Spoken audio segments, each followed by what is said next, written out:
बिस्मिल्लाहिर्रहमानिर्रहीम।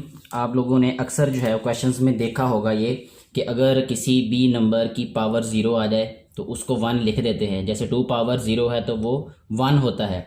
इसकी रीज़न क्या है, ये क्यों होता है वन के इक्वल।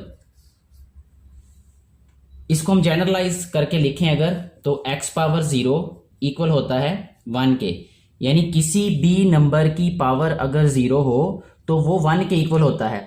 क्यों होता है ये बात मैं आप लोगों को बताने जा रहा हूं। अभी इस वाई को ख़त्म कर देते हैं और यहाँ पे अभी मैं राइट करता हूँ। देखिए इसके लिए जो है वो हमें थोड़ा सा पता होना चाहिए कि सीक्वेंस क्या होता है। जैसे अगर मैं यहाँ पे राइट करूँ 4 और यहाँ पे राइट करूँ 8, यहाँ पे राइट करूँ 12, यहाँ पे राइट करूँ 16, यहाँ पे राइट करूँ अगर 20, तो हमें पता है कि ये 4 का टेबल है।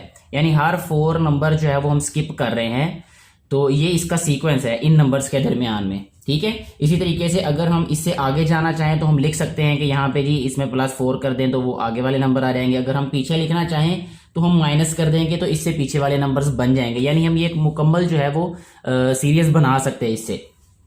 अभी इसी तरीके से हमने जो है वो इस क्वेश्चन का जो आंसर है वो डिराइव करना है। अगर देखें हमारे पास 2 की पावर 0 हो, 2 की पावर 1 हो, 2 की पावर 2 हो, 2 की पावर 3 हो, 2 की पावर 4 हो, 2 की पावर 5 हो, यहां तक ही हम लिख लेते हैं फिलहाल। ठीक है, इस तरीके से आप किसी भी नंबर की पावर जो है वो राइट कर सकते हैं। ठीक है, एक ही नंबर को अगर हमने प्रूव कर लिया तो इसका मतलब कि बाकी सारे नंबर्स के साथ भी वही वाला मामला होता होगा। तो अभी देखें 2 power 5 means 2 is multiplying itself 5 times, the answer will be 32। 2 2 4, 4 2 8, 8 2 16, 16 2 32।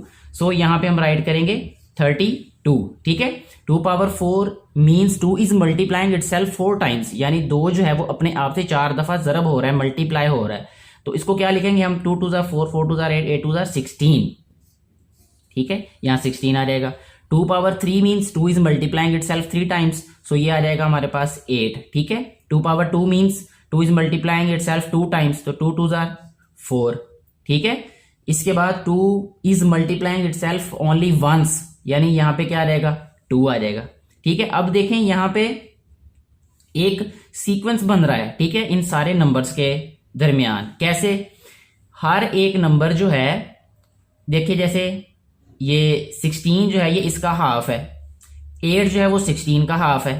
या हम ये कह सकते हैं कि अगर हम इस नंबर को 2 पे डिवाइड कर दें तो ये वाला आंसर आता है ऊपर वाला। और भी कई तरीके हो सकते हैं इसमें जो है वो इनको रिलेट करने के, लेकिन मैं अभी इसी को फॉलो कर रहा हूं कि अगर हम 32 को डिवाइड करें 2 पे तो 16 आंसर आता है, तो वो इससे ऊपर वाला आंसर आएगा। 16 को 2 पे डिवाइड करें तो इससे ऊपर वाला आंसर आ जाता है। ठीक है, जो कि 8 होगा। इसी तरीके से 8 को डिवाइड करें 2 से तो 4 आंसर आता है, जो कि इसके ऊपर लिखा हुआ है। 4 को डिवाइड करें 2 से तो 2 आंसर आता है, जो इससे ऊपर लिखा है। इट मीन्स 2 को भी हम 2 से डिवाइड करेंगे तो आंसर क्या आएगा 1, तो वो यहां आना चाहिए।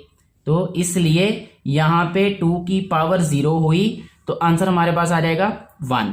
यही इसकी लॉजिक है। और इस तरह किसी भी नंबर को आप लिख लें, इस तरह सीक्वेंस बना लें तो आपके पास आंसर उसका 1 ही आएगा।